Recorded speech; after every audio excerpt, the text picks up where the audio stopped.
All right. Hello, everybody. We're going to continue now with Unit 6 in development, and we're going to go into cognitive development and how do we develop our thoughts, our memories, and the way that we think.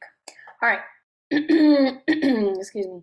I'm going to try to take into account what you guys have been saying about trying to go a little bit faster. So I am going to not be repeating as much, but I will be telling you what to write as often as I can, um, but definitely pausing as we go so that you are writing down all of this information, and I'm going to try to go as quickly as possible. Okay, so you don't get so frustrated with how long these videos are.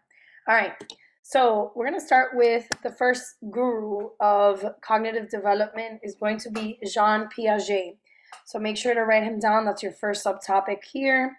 Jean Piaget is basically the guy that started studying how children develop cognitively, okay? And that includes writing this down. He wanted to know all of the mental activities associated with thinking, knowing, remembering, and communicating, okay? And he started in 1920, and he started with looking at intelligence test, okay? And he believed, right? So we're going to start here is he believed that children actively construct their cognitive world by using schemas to make sense of their experience. And we've seen that word schemas before. So he's like, the way that we develop our thoughts and our ideas and mind is basically through schemas. Okay. And then that's the next one, little subtopic.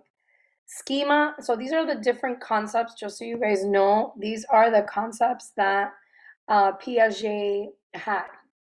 And the first one is schemas. And schemas are your mental concept or framework that organizes the information and provides a structure for interpreting that information. Okay, so it's that mental concept and our framework. And the way that we express this, next thing you're writing, is through various behaviors and skills. All right. And then we use those behaviors and skills in relation to objects or situations, right? So we're going to get these schemas, and then based on these, like the pattern, right, that we look for, or objects or situations, then we're going to apply the schemas that we had created. So for instance, the first time that you guys entered a classroom, okay, this is a good example. First time you went into preschool, any type of classroom setting, right? You knew, okay, this is different, but I'm going to try to use some of my patterns or schemas that I've seen before, maybe in movies and TV, maybe in a home that there was a desk, and then okay, a chair, I need to sit. And then as experiences, right, you start building these schemas through your experiences, then you start realizing, okay, I need to sit for this time. Maybe I can't talk as often because I start getting in trouble, right? So you start changing those schemas, which goes into the next little section here, which is what's called assimilation. And assimilation is when we incorporate new information into existing knowledge slash schemas, okay? So we try to make what we just learned into what we already know, okay? And so it's kind of like we are assimilating to the environment or assimilating, excuse me, the environment into the schemas we have, okay? So as we are experiencing the world and learning, right, as we're little kids, and you'll see this when kids start talking from 1 years old and on, but even before that, they start assimilating the information into what they already have. So they're going to get these new informations, interpret it, and make it make sense into what they already know. Okay, so for example, when little kids, when they first learn the word dog, right, or like wow wow, right, like, oh, they have a dog, they know, okay, this is my dog. But then when they see any other animal that may have four legs and a tail, right, they're gonna call it a dog as well, right, until they learn a new concept in which they're like, okay, this is not a dog, this is a cat, right? And that's the next one, which is accommodation. Okay, accommodation is when you adjust or change your schemas or add to the schemas, okay, with this new information. So they're basically accommodating, changing to their environment. They're going to change their schemas. Now, the more experience a child has as we're growing, as they're developing, then the more schemas they're going to have, the more accommodations they're going to do, okay, as well as us. The good thing is that we have many schemas, and this is why we need to continuously have experiences, try different things, so that our schemas are not just assimilating. Like, we don't want to be stuck in the assimilation. We want to also create that accommodation. So an example of accommodation would be as a child, okay, you know, has a schema of, okay, I'm sorry, animals that have four legs, they're all dogs, right? That's the schema. And then as they're meeting, let's say, a cat, they're going to think it's a dog, right? That would be assimilation. But then accommodation is somebody teaches them, like, no, that's not a dog or a wow wow, that's a cat. Then they're going to say, okay, let me accommodate my schema. This is now more like an animal, right? Now I'm going to accommodate, and now it's a cat. And my other schema is going to be of a dog, right? So differentiating that. And then you'll see like the schema then becomes like the animal. And then it's kind of like that example that we used with yellow, right? Like we started with yellow, that's our schema. And then within that little folder, we've assimilated and accommodated as we've experienced life. Okay? Excuse me. So this guy, Piaget, this is what he's famous for, is the 4 stages of cognitive development. And this is a great thing to know as a parent, as a teacher, as just yourself, so you understand how we cognitively develop and are able to learn new information. Okay, so the first one is going to be sensory motor stage, and this happens from birth to about 2 years old, give or take. And it's exactly what it means. And this is how I want you guys to remember. Sensory, just think of your senses, and motor, which is movement. So the way that the children, babies during this age are developing their cognitive skills is through their senses and through movement, okay, or action. Making sure you're writing this down. So this is why they have to, very important, be looking at a bunch of things, touching, hearing things, putting things in their mouth, touching things. It is so important to activate their senses during this time and all aspects of their senses, because believe it or not, this is how they continue to build schemas. And while they are doing this, make sure you're writing all of this down, they are also building neural connections, right? Those neurons are firing, making connections. So the more experiences they have, the more abilities they get to touch things, different things of different textures, believe it or not, putting things in their mouth that are safe, obviously, right? This is why they put all these different toys in their mouth, because that is exactly how they're going to make those neural connections. Okay, so make sure that you are writing that down. They also are living in the present. There is no cognitive ability that they could be like, oh, I'll see you later. They don't know what later is. Like right now is the moment, okay? Also, when something is out of sight, it is literally out of mind. If they do not see it, it does not exist, okay? And they have what's called object permanence, a keyword you need to know. An object permanence is basically the ability to know that an object will continue to exist even though you can't see it, okay? So they say that babies don't actually, that they're able to finally grasp object permanence till about 8 months. So babies, this is why babies love peekaboo, okay? Or they may not like peekaboo because like it once you disappear, it's like legit you just left, right? And they have no idea where you went. They're like, oh my God, they literally just disappeared into thin air. So keep that in mind. It's very cute.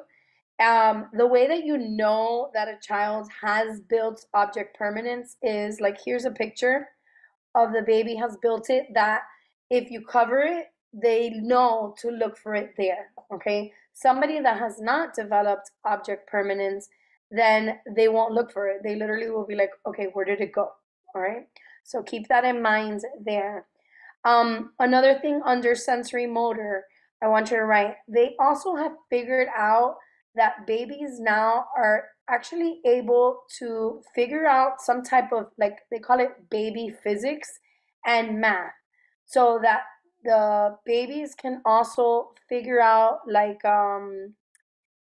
what's this called? Like, balls moving in motion, right? Like the things in motion, as well as if in math they're able to see things that have that there's more of something. So they're figuring out those things that the baby is not just like there, that it is actually being able to know difference of amount, of motion, so and so forth. Okay, quite fascinating. And obviously, as a parent, this is a time, and think of this when we're gonna do our baby project, our flower baby activities, is that you want to ensure as a parent that that these children or babies are being exposed to different textures and allowing safely for them to be moving around, feeling even different textures in their feet, like sand, dirt, grass, mud. It's actually really good for them to experience that. Okay, and this is why giving a baby iPads is not great because, yes, you're stimulating their visual cortex and those connections, but then what about everything else, right? So it's very important. Okay, second one is going to be the pre-operational stage. And this happens between 2 to 7 years old. It's one of my favorite stages because it's so cute. And this is basically a child cannot really do complex mental abilities, but this is where they start using words, images, and drawings to make sense of the world around them. They're truly building so many schemas during this time, but they are one-dimensional thinking.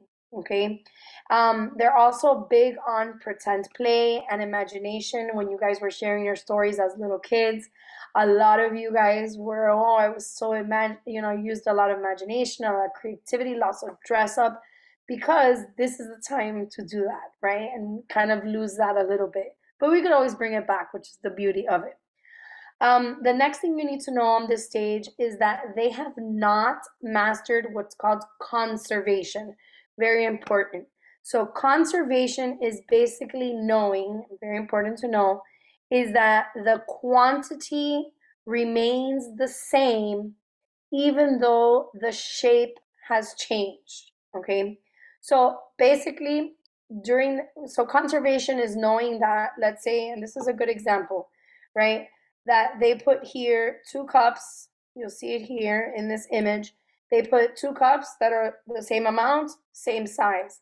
But when they change, they literally grab it, they grab the cup and they put it into a taller glass, that the kids think that just because it's taller, that means there is more in there. Okay.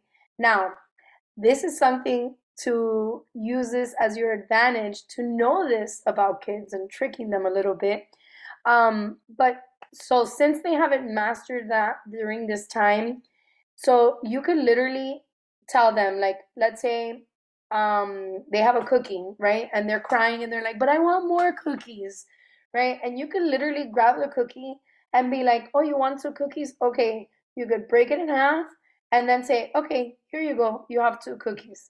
Okay. And they'll literally think that they have 2 cookies because they don't grasp that idea of, oh, they just broke it in front of me and here it is. Some kids pick up a little bit faster than others. So, but for the most part, they can't. If you have little kids in your home or your family, try this little activity when it comes to the cups. Usually in the cups and liquid, they tend to not understand that as much. Same thing with like when during this age, they like a lot of um like gifts, right? And you could get a big gift that, probably costs like $5 and they'll be like, "Oh my God, that's the best gift ever," as opposed to maybe like on a small electronic, they won't see it as valuable, right? So like for them, the different sizes says a lot more to them than anything else. Like you could, instead of buying them maybe like one big gift, if you buy them like five small little gifts from the dollar store, they won't know the difference. Okay. So they also have during this stage what's called egocentrism. And egocentrism is basically the inability to be able to perceive from another person's point of view. Okay, so they cannot ever put themselves in somebody else's shoes or experiences. They cannot do that. It's not that they're being selfish, it's just cognitively they are not able to be able to do that. So, this is why you'll see a child through egocentrism is they'll stand in front of the TV, and since they can see what they see, they think everybody else can see it too. So they can stand in front of the TV and they won't understand that you can't see if they're standing in front of them. Another example of this, and write this down, is that let's say, and this happens to me, little kids, if they find out I'm a teacher, they're gonna think like, "Oh my gosh, are you the teacher of my brother?" Or like if I say I'm a high school teacher and their brothers are in high school, they think I know them. Or when they share stories, they'll share like the people's names, thinking that you know who they are, because if they know, then everybody else knows. It's not being selfish, it's just that cognitively, that is an actual hard skill to do, which is being able to put yourself in somebody else's shoe and be able to see how they see the world. Okay? Now, egocentrism, it manifests in multiple ways in during this stage. And one of them is called a collective monologues, okay? And this is basically where when they're talking, it's not so much like a dialogue back and forth, it's more of them talking um, about their experiences and not understanding that somebody else may have another experience or doesn't understand their experience, right? Because they just think if I'm experiencing it, so is everybody else. The other one is going to be centration, it's called. And this is when they only focus on one aspect of a problem, right? Again, they cannot see multiple solutions. And this is important because a lot of times people are like, "Oh, they're so selfish and blah, blah, blah." No, it's just that they cognitively cannot understand that. And that does take a lot of more complex cognitive abilities. All right, the next thing that they have is called animism. And animism is basically where animals and nature are all basically alive, right? Like they have a personality, they have feelings. This is why, and this used to happen to me too when I was a kid. My brother used to love to like tear the heads off of the Barbies, throw my Barbie like dolls around, and I used to get so sad and cry because I honestly thought that these dolls had feelings and they could feel what my brother was doing. So that's totally normal during this time, and that inanimate objects, all inanimate objects, have feeling and have even human-like qualities. Okay, and then there's also that artificialism is basically where like a natural phenomenons are created by people, right? So like let's say Santa, and this is so important why you cannot be sarcastic with kids, because kids this age, because they truly believe, like I'll never forget the day I taught one time like little kids and I was like, "Oh yeah, when pigs fly," and they're like, wait, like legit, pigs are gonna fly? And they really believe it. This is also why Santa Claus, right? That many of them can believe that he could live in North Pole and come down and travel his things. Okay, so all right, then they have the last thing in this section is going to be what's called the theory of mind. And it kind of a little bit contradicts with the perception because but it's not a perceptual thing. It's more like they're able to infer other people's mental states. So this is it's basically that they can perceive or understand somebody else's emotion. So people that are really empathetic, especially as little kids, and they could understand those emotions from others, they tend to read people really well. So like you'll see little kids maybe at a playground or in school and they're crying, and the other one could be like, "Oh, I know why you're crying. I understand. It's okay. You're gonna be fine." So it's kind of like that sense of compassion towards one another or empathy, really. All right, so that's pretty much it for theory of minds. Then we have what's called the third stage, which is concrete operational stage, and that's from 7 to 11 years old. This is about third grade to about fifth grade, and this is they have mastered conservation. So you cannot trick these kids during this time. They have mastered it. This is when they start using two-dimensional thinking. They start comprehending mathematics a lot better. This is when they should be using more complex mathematical skills like multiplication and division. They're able to classify or divide things into different sets. And then they do like to play games that are a little bit more into like sorting and starting to identify and getting a little bit more complex. Okay, now then we're gonna go to the next one. Wait, one more thing about concrete. Please write that they also start this logical reasoning, but with more concrete situations, not so hypothetical. Okay. Um, then the final one is the formal operational stage. This is about from 12 years old, middle school, all the way till now, right? And this is when we start becoming more abstract thinking and logical thinking. We start the ability to start making predictions and using logic to come up with hypothesis or future planning. Okay. This is also deductive reasoning starts happening here, which is, and make sure to write that down. Deductive reasoning is your ability to develop hypothesis and then kind of figure out being able to predict what will happen. Okay? All right. So the next person that you need to know under cognitive um, development is going to be this guy, which is Vygotsky. Okay? Or you could just write zone of proximal development.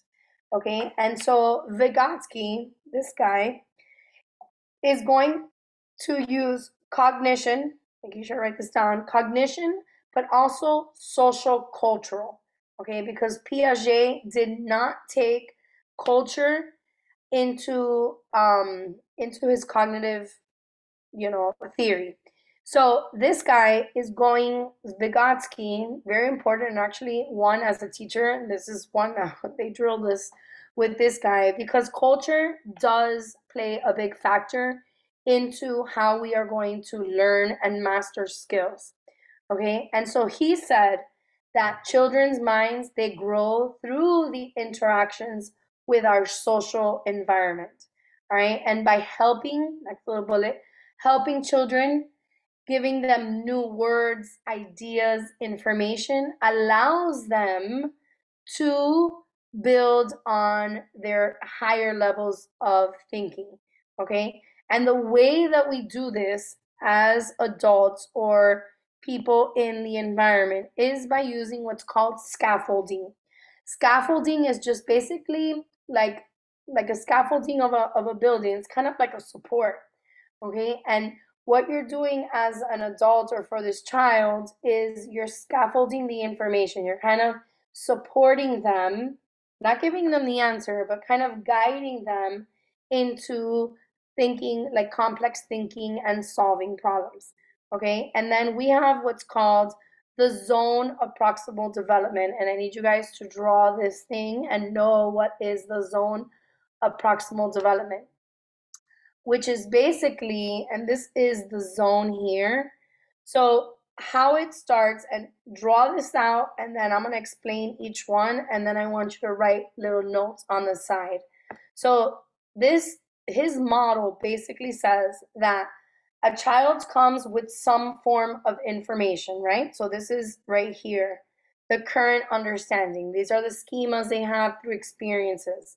Okay, and then the more knowledgeable person, which is usually the adult, the teacher, the parent, okay, is going to use scaffolding, right, to support by giving them, information, skills, okay, to eventually reach this part, right, which is it's out of reach right now, but with the support and scaffolding, I can get this child to this green part here.